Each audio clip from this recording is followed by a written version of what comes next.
tous. On est vraiment content que vous êtes présents en personne. Certains vont voir le message, la prédication ce matin d'une manière virtuelle, mais je suis content que vous êtes venus en personne pour rendre un culte à Dieu et pour entendre le message du Seigneur. Ça me réjouit le cœur, puis nécessairement ça honore notre Dieu aussi. C'est le Seigneur qui a établi l'Église, le rassemblement de chrétiens, pour qu'on puisse venir lui rendre un culte et nécessairement qu'on puisse s'exhorter par la parole de Dieu dans les voies du Seigneur. Après la guerre civile américaine, la guerre entre le Sud et le Nord, un homme de couleur est entré dans une église distinguée dans la ville de Richmond en Virginie. Puis il est allé se prosterner devant, on pourrait dire, la chaire, le podium, puis il a remercié le Seigneur pour le salut qu'il avait reçu en Jésus-Christ. Mais lorsque ça s'est produit, la foule étant en majorité de couleur blanche, il y a eu un choc dans l'assemblée. Un choc qui a été audible. Les gens étaient étonnés que cet homme-là ose faire cela. Les gens qui commençaient à murmurer à son égard et à le rejeter à cause de la circonstance sociale aux États-Unis, jusqu'à ce qu'un homme se lève et qu'il aille se prosterner à côté de lui, qu'il mette sa main sur son épaule et qu'il dise à haute voix, « Merci Seigneur pour le salut de mon frère. Merci Seigneur pour ce que tu as fait. » Et cet homme-là, c'était nul autre que le général Robert E. Lee, qui avait combattu dans la guerre et qui était un homme bien connu à l'époque. Et en voyant ça, les gens de la congrégation, un après l'autre, se sont levés et sont venus se prosterner et remercier Dieu pour le salut de cette personne. Là, Dieu a changé l'attitude totale qu'il y avait dans l'assemblée. Vous savez, en tant que croyant, ça arrive des fois qu'on a des préjudices contre les autres. Des fois, on a des attitudes, on a du mépris, on peut même rejeter les autres, même ceux qui se disent croyants, qui se disent chrétiens, à cause peut-être de leur couleur, de leur nationalité, peut-être à cause des choix dans leur vie, le cheminement qu'ils ont ici-bas sur la terre qu'on connaît et qui est différent du nôtre. Puis à cause de ça, comme pour ce chrétien noir-là, à cause de ça, des fois, on fait des choses dans l'Église de Dieu qui est néfaste pour l'œuvre du Seigneur, qui est totalement contraire à la volonté de Dieu. Historiquement, le mot préjudice n'avait pas une connotation négative. C'est un terme qui parlait d'une analyse d'une situation faite d'avance. Alors qu'on voulait encourager une personne, alors qu'on voulait aider une personne dans sa marche avec Dieu, on pouvait regarder ce que cette personne-là faisait, regarder ce qu'il expérimentait, s'informer puis s'instruire pour avoir connaissance de cause et aller pour exhorter la personne et aller pour la soutenir dans ces décisions-là qu'elle faisait. Mais aujourd'hui, le mot préjudice est un terme qui décrit une attitude qui est néfaste, conçue dans le cœur contre une autre personne, même des fois avant de connaître les faits, et fondée sur notre rejet d'un élément ou des éléments de sa vie avec lesquels nous ne sommes pas en accord. Et j'aimerais vous dire, c'est très nocif pour l'Église de Jésus-Christ. Dans le texte biblique que nous allons étudier ce matin, l'apôtre Paul aborde la question du préjudice et de cette possible attitude du croyant basée sur les préférences personnelles dans sa vie. Les préférences personnelles dans son cœur, oui, pas sur des doctrines chrétiennes, pas sur les grandes déclarations claires de la parole de Dieu, mais plutôt sur la manière qu'on interprète et la manière qu'on va pratiquer les vérités dans notre vie chrétienne. Des sujets qui ne sont pas clairement décrits dans la parole de Dieu et qui font partie des soi-disant zones grises de la marche du chrétien. Des zones grises qui vont produire des tensions dans l'Église de Jésus-Christ. J'aimerais vous inviter ce matin à tourner dans l'Épître aux Romains, au chapitre 14. L'Épître aux Romains, au chapitre 14, alors que Paul aborde cette question des tensions entre chrétiens basées sur les choix personnels de notre vie, sur l'application des vérités qu'on retrouve dans la parole de Dieu. Romains chapitre 14, et déjà que l'apôtre Paul, dans les 12 premiers versets, aborde deux exemples. de tiraillement qui se produisait peut-être dans l'Église de Rome au niveau de ce qu'on mange. Ah, y en a-tu de la variété dans la vie des gens aujourd'hui au niveau de ce qu'on mange? Toutes les catégories des vegans, puis toutes les catégories des personnes qui font des choix personnels pour leur santé. Mais à l'époque aussi, ça causait des problèmes. Puis au niveau des jours et de l'importance qu'on donnait à certaines journées. Pour les Juifs, le samedi, c'était important. C'était le sabbat de leur Dieu. Pour les musulmans, les vendredis, c'était important. C'était le jour sacré de leur Dieu. Pour les chrétiens, le dimanche, c'était important. C'était le jour de la résurrection. Toutes sortes d'arrière-plans spirituels ou religieux. Là, ces gens-là venaient tous ensemble dans l'Église de Rome et essayaient de vivre ensemble avec des perspectives totalement différentes. Mais regardez à partir du verset 13, alors que l'apôtre Paul rentre dans l'aspect pratique. Comment est-ce qu'on doit se traiter mutuellement en face de ces zones moins claires de la volonté de Dieu? Romains chapitre 14 au verset 13. L'apôtre Paul dit, « Ne nous jugeons donc plus les uns les autres, mais pensez plutôt à ne rien faire qui soit pour ton frère une pierre d'achoppement ou une occasion de chute. Je sais et je suis persuadé par le Seigneur Jésus que rien n'est impur en soi dans ses pratiques particulières, et qu'une chose n'est impure que pour celui qui la croit impure dans sa conscience. Mais si pour un aliment ton frère est attristé, tu ne marches plus selon l'amour. Ne cause pas par ton aliment la perte de celui pour lequel Christ est mort. Que votre privilège ne soit pas un sujet de calomnie. Car le royaume de Dieu, ce n'est pas le manger et le boire, mais la justice, la paix et la joie par le Saint-Esprit. Celui qui sert Christ de cette manière est agréable à Dieu et approuvé des hommes.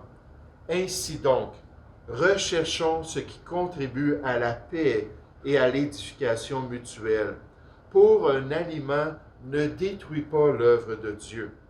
En vérité, toutes choses sont pures, mais il est mal à l'homme, quand il mange, de devenir une pierre d'achoppement. Il est bien de ne pas manger de viande et de ne pas boire de vin et de s'abstenir de ce qui peut être pour ton frère une occasion de chute, de scandale ou de faiblesse. Cette foi, cette confiance dans ce que Dieu t'a révélé que tu as, garde-la pour toi devant Dieu.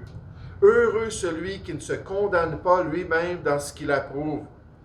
Mais celui qui a des doutes au sujet de ce qu'il mange est condamné parce qu'il n'agit pas par conviction. Tout ce qui n'est pas le produit d'une conviction est péché. J'aimerais qu'on puisse considérer ensemble ce matin ce que l'apôtre Paul, poussé par l'Esprit de Dieu, désirait que les chrétiens puissent comprendre concernant ces préjudices possibles entre croyants. Ces préjudices possibles dans l'Église de Jésus-Christ. Paul mentionne avant tout que ce n'est pas toi, mais les autres qui sont importants. Ce n'est pas toi, mais les autres qui doivent dicter ta conduite dans l'Église de Jésus-Christ. Ce que tu fais dans le privé, c'est une chose. Ce que tu fais dans ta famille, ce que tu fais avec tes amis, mais quand tu viens à l'Église, la Bible nous dit qu'il y a une manière de se conduire dans l'Église de Jésus-Christ. Et c'est les autres qui sont importants. Ta considération des autres est plus importante que tes croyances personnelles.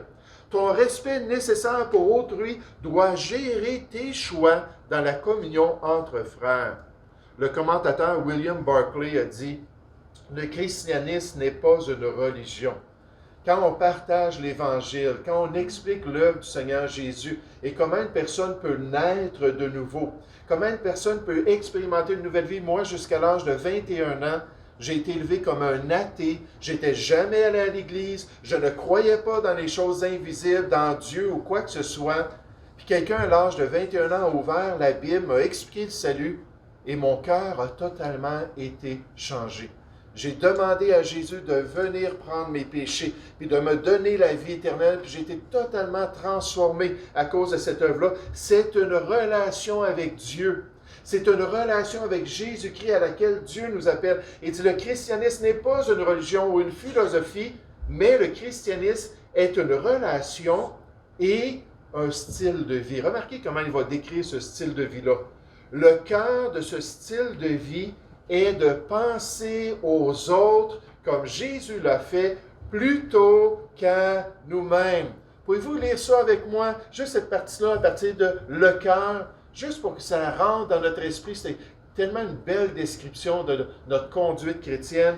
Tous ensemble, le cœur de ce style de vie est de penser aux autres comme Jésus l'a fait, plutôt qu'à nous-mêmes.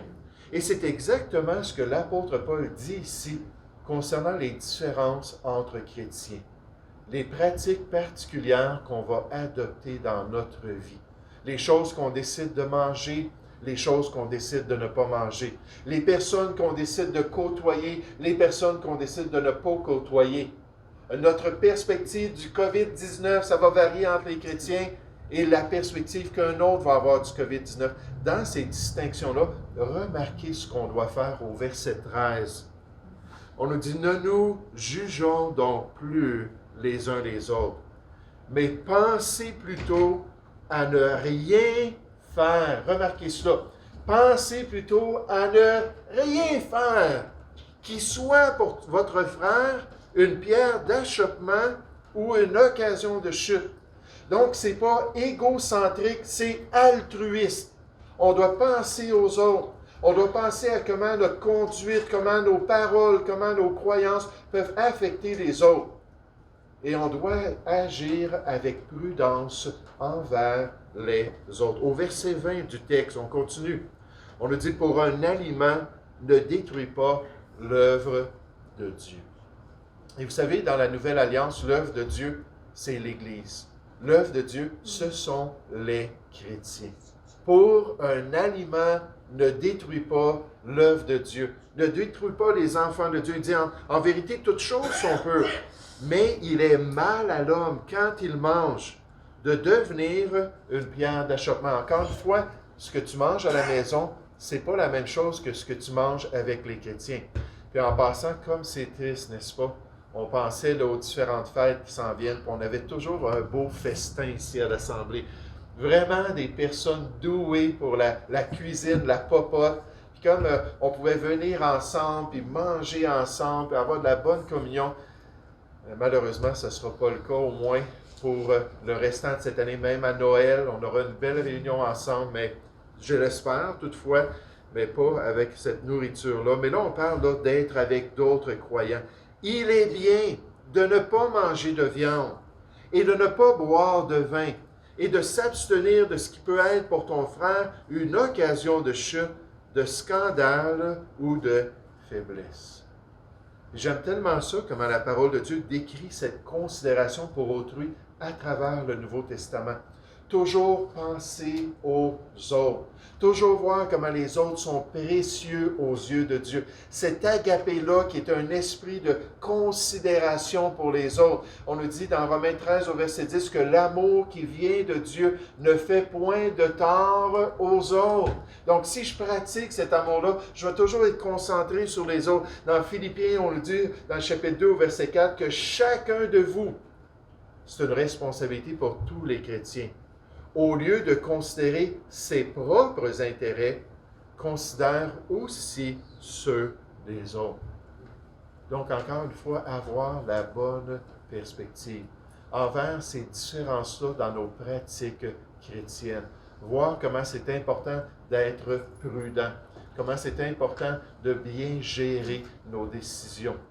Dans Romains chapitre 15, on continue dans la même pensée. Il dit, nous qui sommes forts, nous devons supporter les faiblesses de ceux qui ne le sont pas et ne pas chercher ce qui nous plaît. Arrêtez d'avoir nos yeux sur notre nombril. Arrêtez d'être centrés sur nos désirs et nos besoins. Que chacun de nous plaise au prochain pour ce qui est bien en vue de l'édification.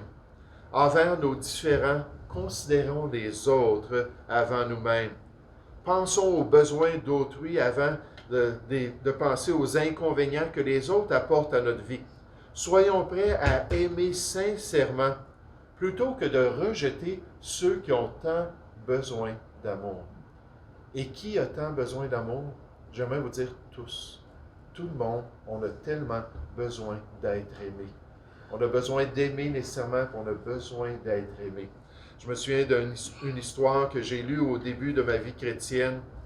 C'était un professeur de classe d'école du dimanche qui était en charge des jeunes adolescents. Puis c'était dans la ville de Chicago, dans un quartier très difficile. Puis c'était pas facile, là.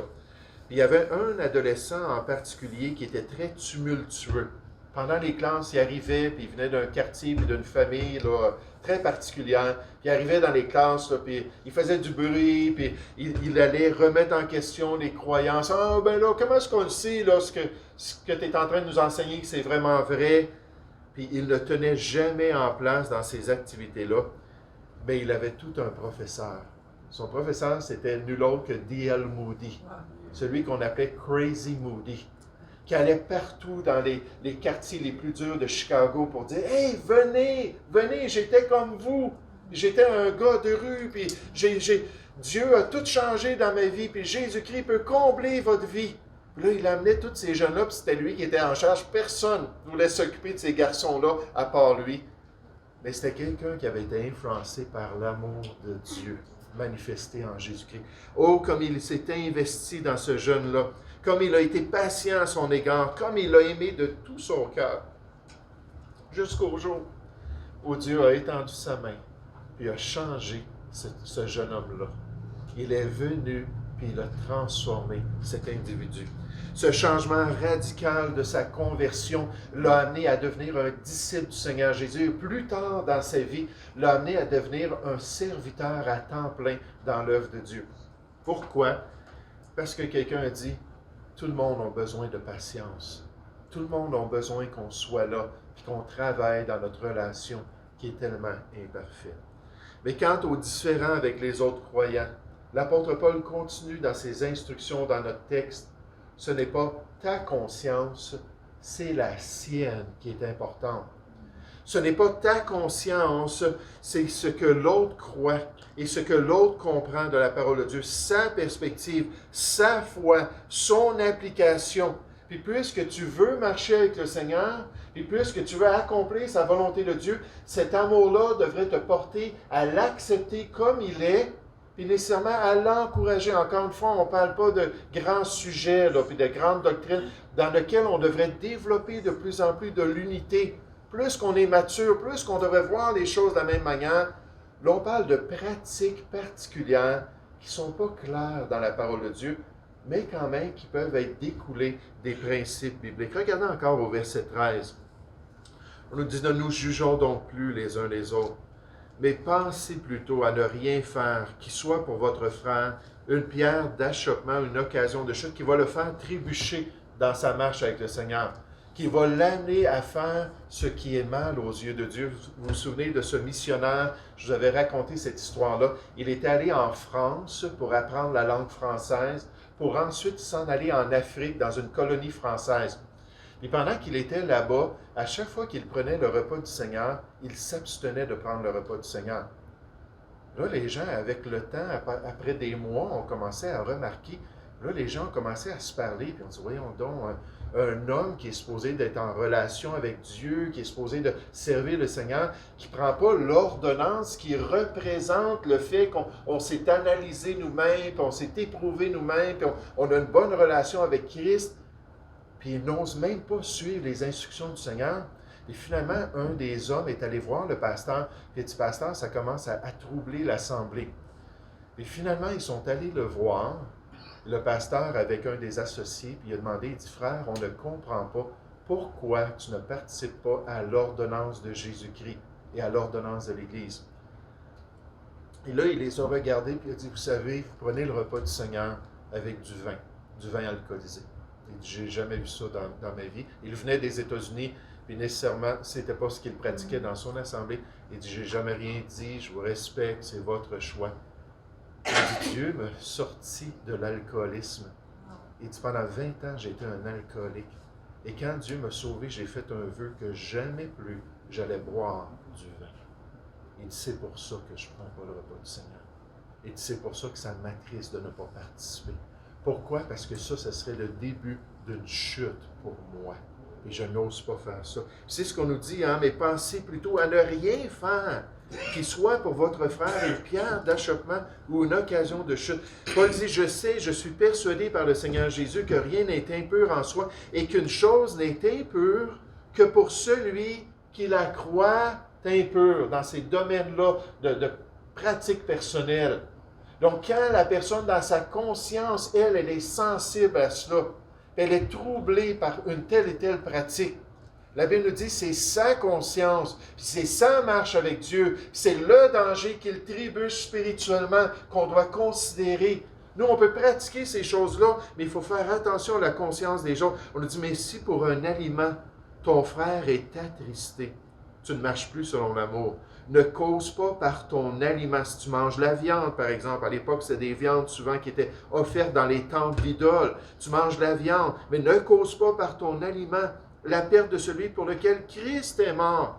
Que votre privilège ne soit pas un sujet de calomnie, votre privilège, votre liberté devant Dieu ne soit pas un sujet de calomnie, car le royaume de Dieu, ce n'est pas le manger ou le boire, mais la justice, la paix et la joie par le Saint-Esprit. Celui qui sert Christ de cette manière, avec considération d'autrui, est agréable à Dieu et approuvé des hommes. Ainsi donc, recherchons, poursuivons, ayons ce désir-là de garder cela dans notre esprit. Oh, qu'on ne soit pas des auditeurs oublieux. On entend une vérité, ça passe d'une oreille, ça sort par l'autre oreille, sans descendre dans notre cœur, sans être logé dans notre mémoire. Qu'on se souvienne de cela. Recherchons ce qui contribue à la paix et à l'édification mutuelle et nécessairement de ne pas détruire l'œuvre de Dieu. Tournez avec moi dans 1 Corinthiens chapitre 8. 1 Corinthiens chapitre 8 où Paul spécifie ces temples-là et il y en avait plein à Corinthe. En fait, c'était une des grandes fêtes qu'ils avaient régulièrement, alors que les gens sortaient de leur maison et allaient se rassembler dans les différents temples. Il y avait toute une panoplie de temples, tout un panthéon de temples dans le monde grec et ensuite dans l'Empire romain. Et là, ils adoraient des personnes, Vénus, ou toutes sortes de dieux, Zeus, puis ainsi de suite. Ils allaient offrir un culte et ils offraient des sacrifices. Et ensuite, on donnait la nourriture aux gens pour qu'ils puissent les consommer. S'il en restait trop, on allait le porter au marché pour le restant de la population. Donc, il y avait des viandes qui avaient été offertes à des faux dieux qui ensuite se vendaient dans les marchés. C'était la majorité de la viande qui était comme cela. Là, l'apôtre Paul parle de cela parce que des chrétiens disaient, oui, mais c'est quoi là? Je peux aller dans le temple ou je n'ai pas adoré des faux dieux. C'est de la viande, puis de la viande, c'est de la viande. Je vais en manger. D'autres chrétiens disaient, non, non, il y a une connotation spirituelle. Ça a été offert à des faux dieux. Je ne veux rien savoir de cette viande-là. Là, ça faisait des tensions entre les chrétiens de Corinthe. Regardez ce que Paul dit à partir du verset 4. Pour ce qui est donc de manger des viandes sacrifiées aux idoles, nous savons qu'il n'y a point d'idoles dans le monde et qu'il n'y a qu'un seul Dieu. Les fausses religions, c'est tout simplement faux. Car s'il est des êtres qui sont appelés Dieu, donc les gens croient dans ça dans le monde, soit dans le ciel, soit sur la terre, comme il existe réellement plusieurs dieux et plusieurs seigneurs. Regardez juste les temples, puis vous allez voir toute l'adoration de ces faux dieux-là. Il dit néanmoins pour nous, il n'y a qu'un seul Dieu, le Père, de qui viennent toutes choses et pour qui nous sommes, et un seul Seigneur, Jésus-Christ, par qui sont toutes choses et par qui nous sommes. Mais cette connaissance n'est pas chez tous. Quelques-uns, d'après la manière qu'ils envisagent encore l'idole, mangent de ces viandes comme étant sacrifiées aux idoles et leur conscience. Pas ta conscience, toi, tu n'as aucun problème avec ça. Tu sais que l'idolâtrie, c'est de la vanité, tu ne veux rien savoir de ça, et ces viandes-là sont correctes. Mais dit leur conscience qui est faible en est souillée. Ce n'est pas un aliment qui nous rapproche de Dieu. Si nous en mangeons, nous n'avons rien de plus. Si nous n'en mangeons pas, nous n'avons rien de moins. Prenez garde toutefois que votre liberté ne devienne une pierre d'achoppement pour les faibles. Car si quelqu'un te voit, toi qui as de la connaissance, assis à table dans un temple d'idole, sa conscience à lui qui est faible, ne le portera-t-elle pas à manger des viandes sacrifiées aux idoles comme étant quelque chose d'impur dans sa conscience? Et ainsi le faible périra par ta connaissance, le frère pour lequel Christ est mort. en péchant de la sorte contre les frères et en blessant leur conscience faible, vous péchez contre Christ. C'est pourquoi, si un aliment scandalise mon frère, je ne mangerai jamais de viande, afin de ne pas scandaliser mon frère. Dieu nous dit qu'il veut qu'on puisse veiller les uns sur les autres, qu'on puisse venir ensemble pour s'exciter à l'amour et aux bonnes œuvres, pas pour se détruire mutuellement. Il veut qu'on soit prudent et qu'on puisse penser à autrui avant de parler et de partager nos propres préférences. En d'autres mots, dès qu'on sait que quelqu'un croit quelque chose, qu'il y a une particularité, puis si ce n'est pas quelque chose de clair dans la Bible, c'est une pratique qui est découlée des enseignements des Écritures, mais il n'y a aucun verset qui adresse ça. Je me souviens, un moment donné, j'avais visité un vieux monsieur, puis il m'avait demandé, « Est-ce que tu as un ordinateur chez toi? » C'était un croyant là, qui assistait à l'Assemblée il y a des années de cela. J'ai dit, oui, j'ai un ordinateur chez moi. Il dit, t'es un pasteur? Il dit, je ne peux pas croire ça. Il dit, le diable est dans ta maison. Et pour lui, il avait cette croyance-là que le diable était dans ma maison à cause de ça.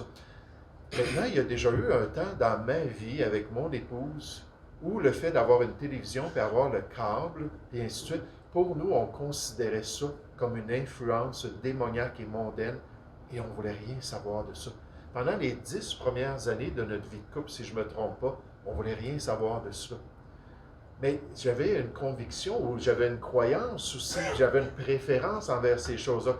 Mais ce frère-là me dit, écoute, voici la réalité. Et là, je ne me suis pas obstiné avec lui.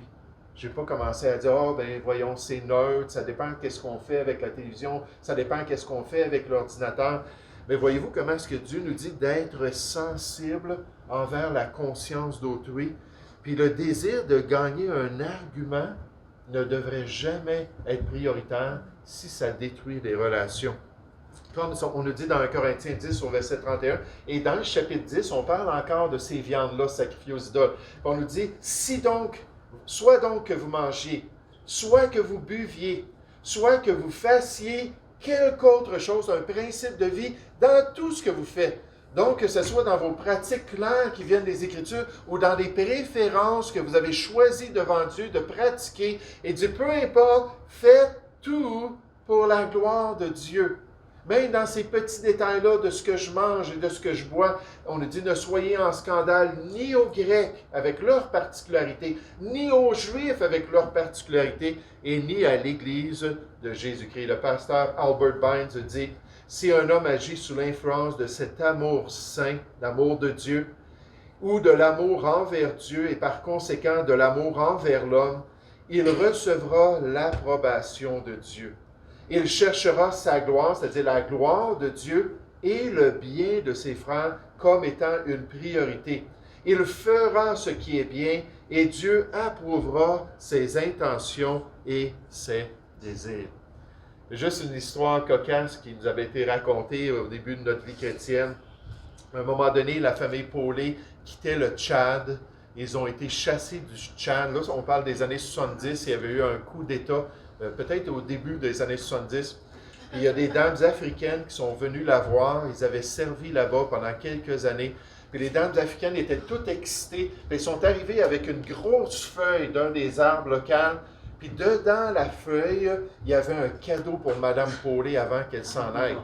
Donc Mme Paulet, elle a reçu ça, puis elle a commencé à défaire ça, puis elle a ouvert ça. Puis il y avait toutes des grosses larves dans la feuille. Puis c'était un des mets favoris de ces dames-là. Elle a dit, on est allé ce matin très tôt. On a amené notre couteau, puis on a ouvert là, l'écorce des arbres, puis on a pris ces larves-là, puis on a tout mis ça ensemble, puis on aimerait vous donner cela. Là, Mme Paulet commençait à devenir blanche un petit peu. Elle regardait les larves, puis elle ne savait pas tout à fait quoi dire. Puis là, tout à coup, une pensée lui est venue à l'esprit. Elle a dit, est-ce que je peux le partager avec autrui? Et elle a dit, ben oui, fais-en profiter toute ta famille si tu veux. Puis là, il y avait d'autres dames de l'Assemblée qui étaient là-bas. Elle dit, est-ce que ça peut intéresser d'autres dames? Ah, oui. Puis là, les dames étaient toutes excitées. Et finalement, ils en ont fait un festin, tout le monde ensemble, à l'exception d'une personne, Mme Paulet. Mais elle a bien agi, n'est-ce pas? Elle n'a pas dit, ah non, ça me repousse, j'ai jamais mangé ça, ça ne m'intéresse pas. Elle a eu de la considération parce que pour ces dames-là, c'était un mets délicat, c'était quelque chose de précieux qu'elle voulait lui offrir. Mais dans notre texte biblique, on voit ces principes spirituels. C'est pas moi, c'est les autres. C'est pas ma conscience, c'est la conscience d'autrui. Puis quand on pense à ces pratiques personnelles et ces préférences-là, il faut toujours se souvenir que c'est devant Dieu et non devant les autres. C'est devant Dieu que nos opinions doivent être pratiquées. C'est devant Dieu que nos choix personnels doivent se manifester concrètement, qu'on doit appliquer les Écritures alors que le Seigneur nous dirige dans ses voies. Au verset 20 de notre texte, on nous dit « Pour un aliment, ne détruis pas l'œuvre de Dieu. En vérité, toutes choses sont pures, mais il est mal à l'homme quand il mange de devenir une pierre d'achoppement. Il est bien de ne pas manger de viande, de ne pas boire de vin, de s'abstenir de ce qui peut être pour ton frère une occasion de chute, de scandale ou de faiblesse. » Remarquez cette foi, cette confiance, cette conviction. C'est le même mot qui est traduit conviction tout à travers le passage. Cette foi que tu as, garde-la pour toi devant Dieu.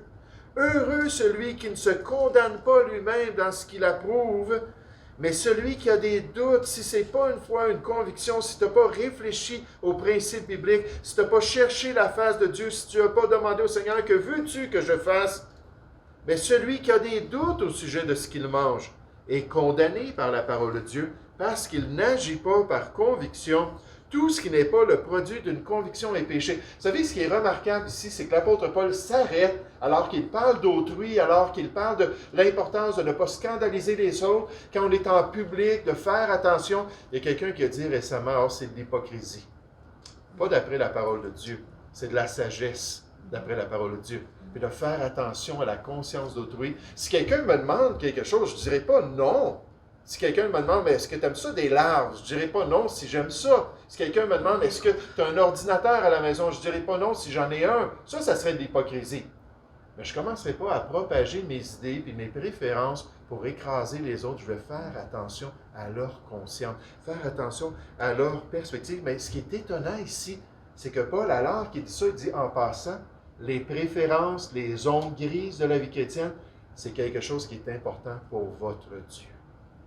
C'est quelque chose qu'il faut analyser et pratiquer des choses que le Seigneur lui-même va nous montrer entre nous et notre Dieu. Regardez au verset 5 de notre texte. On nous dit, tel fait une distinction entre les jours, tel autre les estime tous égaux, que chacun ait en son esprit une pleine conviction, ou qu'il ait une perspective claire de la volonté de Dieu. Ça veut dire qu'il faut faire des recherches. Il faut étudier la parole de Dieu. Il faut sonder les Écritures. Dans Éphésiens 5.10, on dit qu'il faut examiner ce qui est agréable au Seigneur.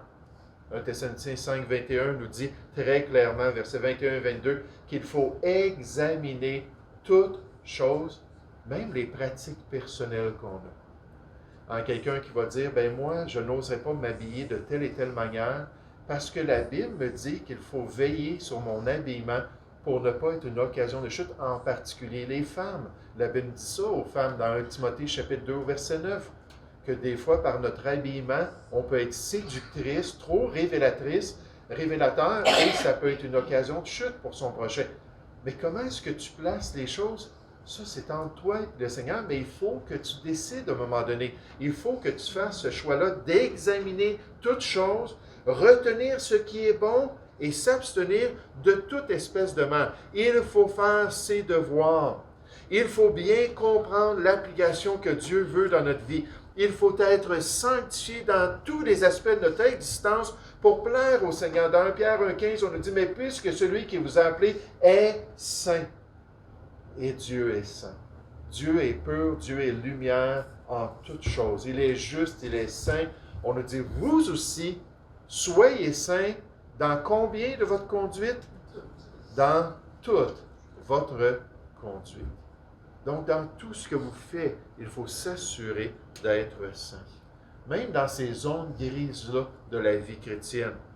dans ces sujets qui sont moins clairs dans les Écritures et que les chrétiens vont varier, on a une responsabilité de pratiquer des convictions devant lui, devant Dieu et devant lui seul, surtout si ça devient un problème pour nos relations avec d'autres chrétiens.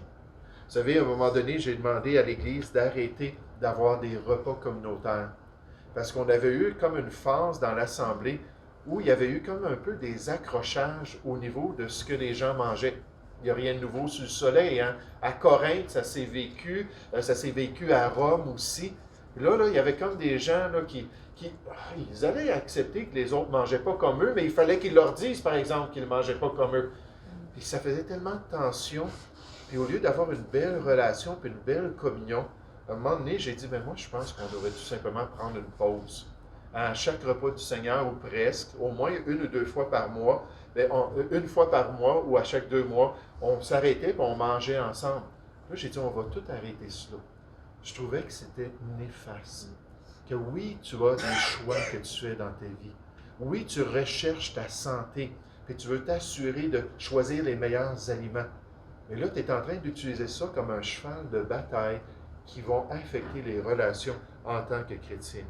Cette responsabilité-là d'être sage envers les autres croyants et pieux envers notre Maître, de rechercher la paix avec autrui et rechercher la consécration à toute la volonté de Dieu, de marcher dans l'amour biblique que Dieu désire dans son Église et en même temps de marcher avec un amour grandissant envers notre Sauveur Jésus-Christ.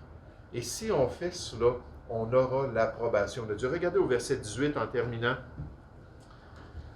Au verset 18, on nous dit « Celui qui sert Christ de cette manière est agréable à Dieu et approuvé des hommes. » Ça, d'avoir une conscience sans reproche envers Dieu et envers les hommes, c'est vraiment le summum de notre marche avec Dieu. D'avoir vraiment ce désir-là. Un commentateur a dit « Les relations harmonieuses sont importantes. Les croyants devraient vivre sans juger les autres et sans inciter les autres à violer leur conscience.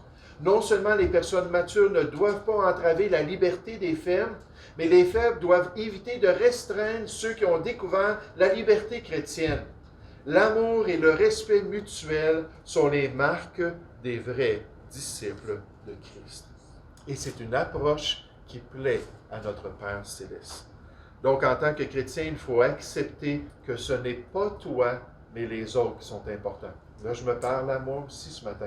C'est pas moi, c'est les autres qui sont importants. C'est pas ma conscience, c'est la conscience des autres. Encore une fois, on ne parle pas de grande doctrine. Si quelqu'un vient ici et commence à attaquer les doctrines Romains 16 au verset 17, on met un scandale puis division au niveau de l'enseignement qui a été donné dans le Nouveau Testament. Vous allez voir, en tant que pasteur, je ne me gênerai pas. C'est ma responsabilité. Être un évêque, c'est être le contremaître de l'œuvre de Dieu. Et je dois veiller sur cela nécessairement. Mais là, on parle de ces sujets-là où on décide personnellement, on choisit des préférences. Il faut faire attention à la conscience des autres et surtout se rappeler que ces pratiques-là, on les réserve entre Dieu et nous-mêmes. Et dans notre famille, dans notre vie privée, là, on a la pleine liberté d'accomplir la volonté de Dieu. Nous allons prier ensemble. Ô Père Céleste, je veux te louer, je veux te remercier ce matin pour l'Épître aux Romains, ce chef-d'œuvre de ton esprit qui a guidé l'apôtre Paul à aborder toutes ces questions de la justification, du pardon de nos péchés, de cette droiture que tu donnes en Jésus-Christ. Et ensuite, Seigneur, dans les chapitres un peu plus avancés du livre, ces questions pratiques pour l'unité dans l'Église. Et Père Céleste, j'aimerais vraiment te louer, j'aimerais exalter ton nom pour cette réalité qu'il y a des domaines plus difficiles. Il y a des zones où on ne peut pas trouver une référence biblique pour parler de la télévision ou pour parler d'une pratique moderne ou quelque chose qui n'existait pas dans les temps bibliques. Mais Seigneur, merci que tu nous as donné ces principes de vie comme 1 Corinthiens 10, 31, où on voit qu'en toute chose, il faut te glorifier. Alors on peut toujours se poser la question, est-ce que cette pratique-là, est-ce que cette application-là des Écritures te glorifie réellement? Est-ce que ça va bâtir des relations dans ton Église si je pratique ça devant les chrétiens? Ou est-ce que je vais faire partie du problème dans l'assemblée locale? Aide-nous à toujours faire partie de la solution, Seigneur, nous te prions. Aide-nous à être des chrétiens matures, qui sont en mesure de se détourner de notre nombril, de nous-mêmes, pour considérer les autres et faire de bons choix à leur égard. Merci encore pour ton esprit qui est là pour nous aider. Merci encore pour cette nouvelle vie que tu nous as donnée en Jésus-Christ. Père, je veux te prier pour Maxime Tousignan aussi, à travers cette quarantaine, à travers cet isolement, que tu puisses l'encourager et le bénir dans tes voies. Seigneur, nous te prions au nom du Seigneur Jésus.